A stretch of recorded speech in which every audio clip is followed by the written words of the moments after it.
একদিন রাজা কৃষ্ণচন্দ্রের সভায় এক ধনী বণিক এসে গর্দ করে বলল, আমি এমন লোক চাই 1 টাকাতেও যে কোনো ভোজ আয়োজন করে সবাইকে খাওয়াতে পারবে।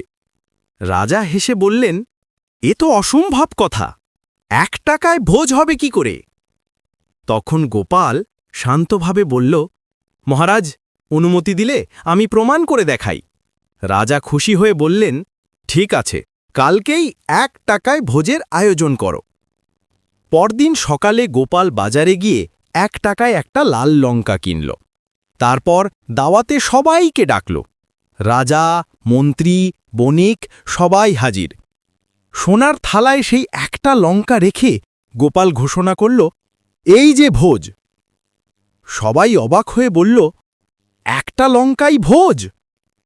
গোপাল মুচকি হেসে বলল, মহারাজ, এই লঙ্কাটা খেলে কারু ভাতের সাথে 1 হাঁড়ি জল লাগবে, কারু দই চাইবে, কারু দুধ লাগবে, আবার কারু মিষ্টি খেতে হবে ঝাল কমানোর জন্য। মানে একজন লঙ্কা খেলে বাকিরা সবাইকে নানা রকম খাবার জোগাড় করতেই হবে। এভাবেই একটা লঙ্কা পুরো ভোজের ব্যবস্থা করে দেয়। রাজা হেসে গড়াগড়ি খেতে লাগলেন। বণিক লজ্জায় মাথা নিচু করে রইল। রাজা বললেন, গোপাল, তোমার বুদ্ধিই আসল ভোজ, তুমিই জিতলে।